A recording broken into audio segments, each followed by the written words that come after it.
Hello, folks. Welcome back to another episode of the History of Professional Wrestling. I am your host, Joe Monroe, and today we're going to travel back in time to a very important wrestling territory, a place that produced icons, defined whole generations of professional wrestlers, and helped shape to what would become the modern era. Today, we're going to be taking a look at Mid-Atlantic Championship Wrestling, the legendary Crockett territory. But before we get into that, I want to give a big shout out to you, the fans.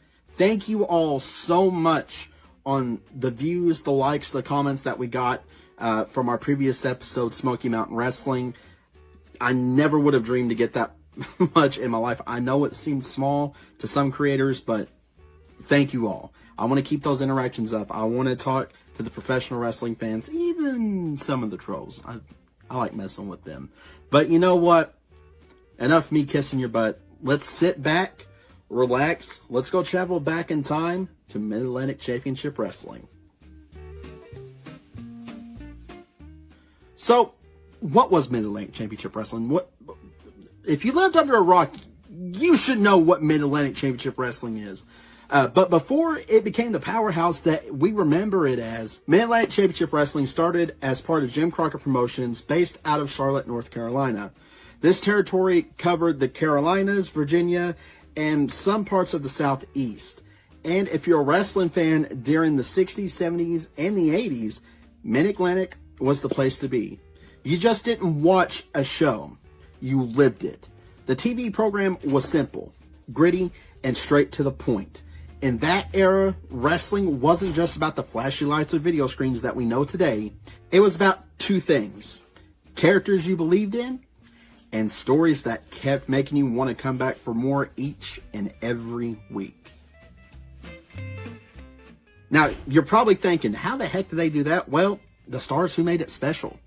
One reason Mid-Atlantic Championship Wrestling became such an iconic place, because of the talent that came through that territory. I mean, listen to this lineup right here I got in my notes.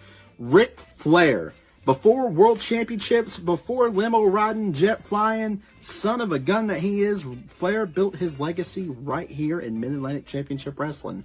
Ricky the Dragon Steamboat, one of the purest baby faces the business has ever seen. And I will hold on to that forever. Now, we mentioned Ricky Steamboat. Let's talk about his tag team partner, Jay Youngblood. His chemistry with Steamboat is still talked about to this day. And if you want my honest opinion, one of the most underrated tag teams in professional wrestling history. Wahoo McDaniels, a legit tough guy who brought authenticity to everything that he done.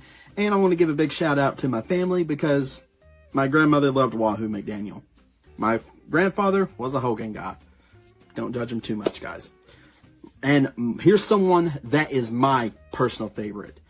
Rowdy Roddy Piper.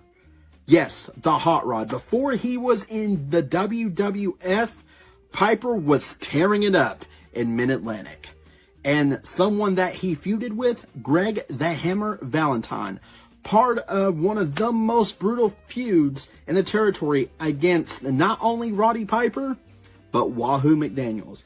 Not only did we have the single wrestlers, but we also had legendary tag teams, such as the Rock and Roll Express, the Midnight Express, the Road Warriors, and the Koloffs. Mid-Atlantic's tag team scene helped redefine tag team wrestling for the entire industry. And this is just scratching the surface. This territory didn't just produce stars, it produced eras. Let's talk about something that was the heart and soul of Mid-Atlantic, the rivalries. One of the most famous feuds was Ric Flair versus Ricky the Dragon Steamboat.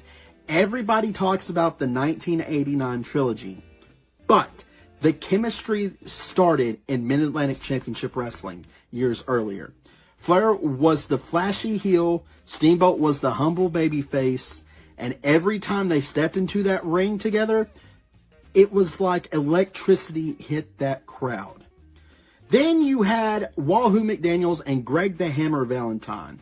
This feud was so physical, so intense, the people still call it one of the most hard-hitting rivalries ever. Blood, the emotion, it was all raw and believable. And we can't forget about Greg the Hammer Valentine and Roddy Piper. That dollar collar match at Starrcade, my goodness, it is still talked about to this day. And not only did Piper go up against Greg the Hammer Valentine, he went up against Abdullah the Butcher, people like Jimmy Valentine, the Andersons, and of course, a stable that defined professional wrestling forever. I'm talking about the Four Horsemen, who later used the Mid-Atlantic territory as their base when the NWA shifted into the Jim Crockett Promotion era. And not only that, we had tag team wars. The Rock and Roll Express going up against the Midnight Express. Fast, loud, emotional. The rivalry changed tag team wrestling forever. Mid-Atlantic's story isn't just about great wrestling. It was about evolution. Jim Crockett Promotions grew bigger and bigger, eventually becoming the NWA's biggest territory. As the company expanded to things like Starrcade, the Great American Bash, and major touring events, Mid-Atlantic became the backbone of the entire NWA. Now, I know you're probably thinking, Starrcade and Great American Bash, Joe, isn't that WCW pay-per-views? Well, we'll find out later on when WCW purchased Mid-Atlantic. They took those pay-per-views with them. But Mid-Atlantic did it first before any of you little Google freaks get out there and try to prove me wrong. It happened right here in Mid-Atlantic. This wasn't just a territory anymore. It was a launching pad for what would eventually, like I said, become WCW. And when people talk about Dusty Rhodes' booking, the Four Horsemen running wild, Magnum TA, Nikita Koloff, the Road Warriors, all of that had its roots planted right here in Mid-Atlantic Championship Wrestling. So you're probably asking yourself, Joe, why does Mid-Atlantic Championship Wrestling still matter? It's simple. Mid-Atlantic was one of the first territories to mix athletic wrestling, strong character work, and weekly episodic storytelling. It wasn't just matches. It was emotional investment. It was where Ric Flair became the Nature Boy, where Ricky Steamboat became an icon.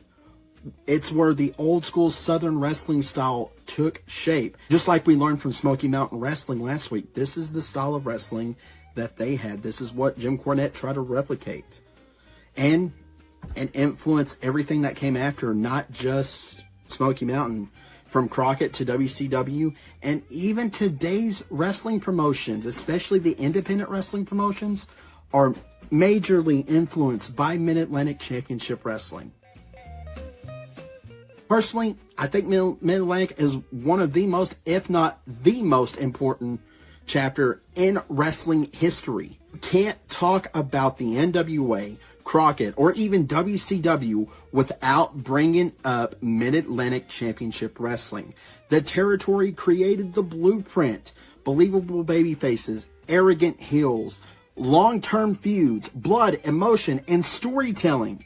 If you love the sport of professional wrestling, whether it's WWE, AEW, TNA, or in the independent scene, you're watching something that is influenced by Mid-Atlantic Championship Wrestling.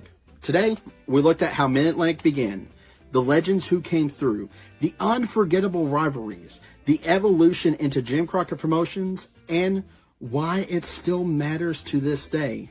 Another important piece in the ongoing story of the sport of professional wrestling.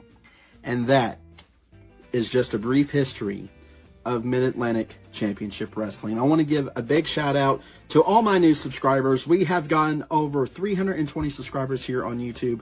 Thank you all so much. Thank you all who have interacted with last week's episode. I hope to see you all in the comments on this episode. And if I make a mistake, hell, call me out for it. I don't care one bit. But I want to thank you all for tuning in again. I can't wait for next week's episode. Keep supporting the show. If you love professional wrestling, keep sharing these history videos. This is so important. We're trying to keep professional wrestling history alive. And if you're not doing that and you're just being a troll and you ain't got nothing better to do, just shut up and enjoy professional wrestling. But thank you all so much. We will see you next week on another episode of the History of Professional Wrestling. Take care and goodbye.